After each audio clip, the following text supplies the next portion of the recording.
Hi Aquarius, welcome to Sophquest. My name is Spence. Welcome back if you're a subscriber, and welcome into the channel if you're new. So this is going to be a weekly reading for you for August 2nd through the 8th. And the big news this week is at the end of the week on the 8th, 8/8, we have the Lionsgate portal. Lionsgate, the lore of Lionsgate, the astrology of Lionsgate goes back thousands and thousands of years. It was very, very important in the transfiguration of Christ. It is soul awareness, enlightenment, and soul growth time. It is when your third eye is open and you can receive intuition. It opens the mind. Also, the Egyptians, it was very big for the Egyptians. The pyramids of Giza are in alignment during Lionsgate with Orion's belt.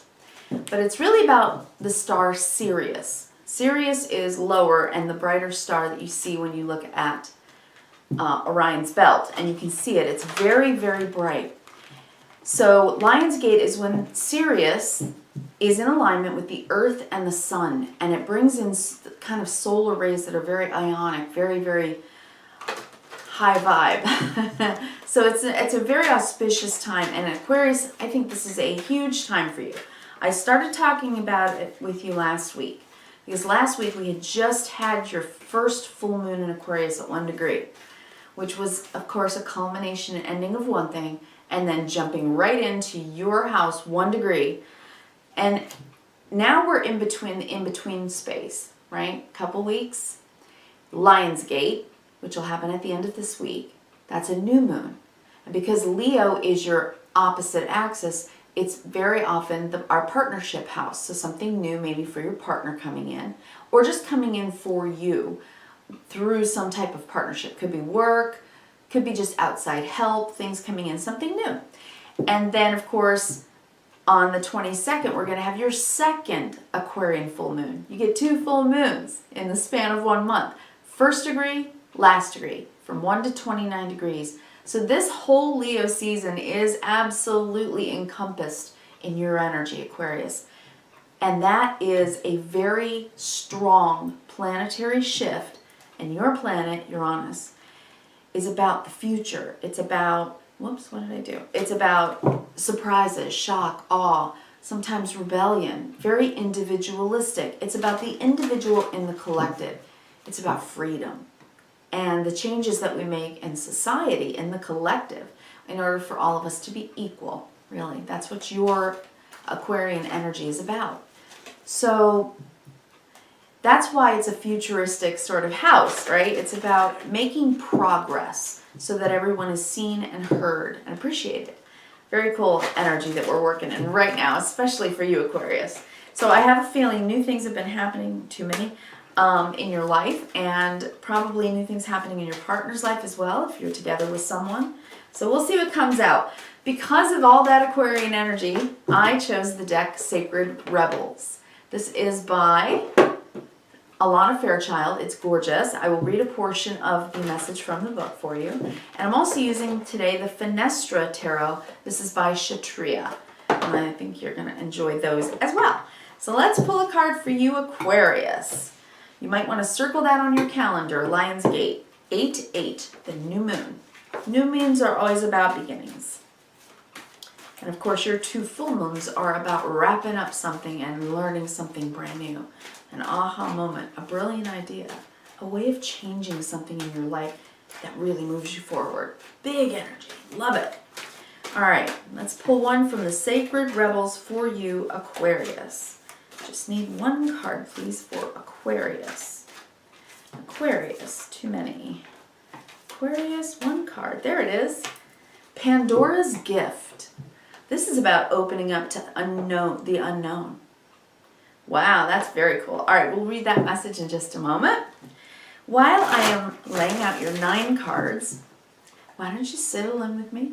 Settle in. Take a seat and relax. Take some time for you. Time to take some deep breaths. Bring down your cortisol. Lower your stress. Get grounded. Put your feet maybe in the ground or on the floor, wherever you are. Or put them up if you need to. Just so that you can relax. Deep breaths down to the diaphragm, dropping your shoulders, releasing those stress hormones, right? Getting some oxygen to the brain. This is a practice we should do every day, multiple times a day, right? I think it definitely helps us get through and manage our stress well. Okay, those two wanted to come out. Yes. Change in your environment, with the people in your environment. I had a card upside down, I had to flip it. All right. And something new coming in. Yes, I think some of you have had issues with employers in the past. So you're jumping into something new and taking a risk. You're unaware or unsure of what this new thing is going to bring into your life. If you have had problems, interestingly enough, with a boss in the past, and you're worried about them giving you a good reference, is what I'm seeing, it looks like they actually will. That's what I'm seeing right here. And you are just taking charge of your own confidence now and moving forward. You're like, all right, I'm doing this. I'm going to try something new. I'm going to have to learn as I go. And also, I'm seeing perhaps an opportunity that is hanging kind of in the quantum field for your partner, perhaps, also coming in. And maybe talking about it. You guys might be having a lot of tension if you're still unsure of what's what. But I see this new beginning, wow, and there's a brilliant idea coming in, or a definite answer if you're needing an answer. All right, Pandora's gift number 45. Let's take a look at some of that message for you. See what we're talking about today. All right, number 45. If you happen to have this deck or this book, you can read along. I read portions of the message. These messages are long, so I usually just hone in on the most important part that you need to hear. Pandora's gift. There is a mythic woman, much maligned throughout history, whose name means all gifted. Pandora lives within us and is our curious nature, yearning to conquer our chaos or the darkness and opening up the light of knowledge. She's the hopeful voice of our soul that asks the question, and in doing so may trigger the process that brings answers. Sometimes it's through uncomfortable learning that we find our treasure. Pandora's box reminds us that the process of learning can take us to places that seem like the end of our world, and yet not all is lost. Even now, the light within you stirs for new revelations, new life, new adventures. Pandora is all gifted and all giving. Her presence invites you to forego your belief in judgment. Now is the time to surrender misplaced guilt that you may have brought upon yourself or another from something terrible that happened. It's time to let go of any shame-based beliefs or punishments. This is a belief that you deserve to be brought to task over any perceived imperfections. No. Your natural human journey renders you adequate, not inadequate. Pandora frees the soul from this kind of torment, self-limiting beliefs. Yeah. This is her gift. The human journey necessarily involves learning through experience. There's no shame in your learning process. It's the sign of a new time, a time to swap the notion of any inherent shame or guilt for the acceptance of inherent divinity in learning. From this moment, how unstoppable you will become if you can embrace that. That doing something new, learning something new, doesn't make you inadequate. It's the opposite. It means you are capable of learning, of up-leveling, right? Yeah. Sacred rebellion is happening within your soul as a powerful uprising towards liberation. You're breaking free from the weighty criticisms of the world or from within yourself, from the power games that bore you senseless, and from the insanity of priorities that seem sacrilegious in the world. Dare to disobey anything and everything that is not divine. The divine inside of you. Your soul tells you what's right, what's wrong, what's good, or what's bad for you, doesn't it? Right? We listen to our soul. That's the part that's awakened and enlightened during Lionsgate. right? We're talking even about Christ consciousness, because it was the transfiguration of Christ, right? This is something that is very sacred in Christianity, but it's sacred around the world in many cultures all over the world for thousands and thousands of years. Understood as a time where there seemed to be this incredible energy in the air of opening up, opening oneself to learning and enlightening oneself. This is a beautiful time. And this is really just saying, don't be afraid of new things. Don't be afraid to take risks and go your own way. Do things your way. But also learn new things, because you don't know everything, right? None of us do. None of us know everything. You can become an expert at something and be an absolute expert. But then if something happens and life shifts and you've got to sort of pivot and go to something new that you learn, well, that can make many of us feel, sort of confused and inadequate. Well, instead, you should be so proud of yourself that you're willing to enhance your knowledge base. You're willing to add to your resume. You're willing to build up your own character, your own sense of learning, knowledge, and wisdom. So that's something to absolutely be celebrated. And honestly, Aquarius, that is your birthright. Aquarians do that all day long, every day. They are learners, they are growers, and they see big picture. So open yourself up to seeing that, because right now during the new moon at Lionsgate, I think you might have an aha and get something about how you actually wield your Aquarian energy and power in the world. It is a time to empower yourself.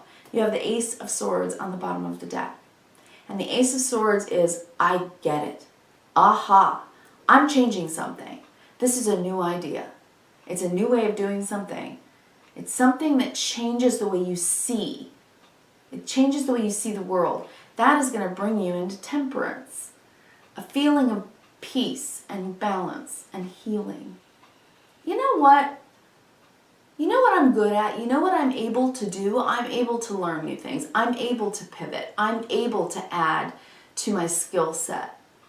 I'm not afraid to fumble around and make mistakes. That's how I learn. That's what I'm good at. Innovating. Innovating. That's what you're good at, Aquarius. And that's what's inside of you with the Empress.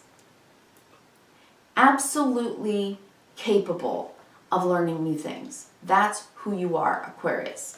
Now that's you, but I'm also seeing that with the Temperance card, this is the blending of two energies, right? Energy, energy, synergy.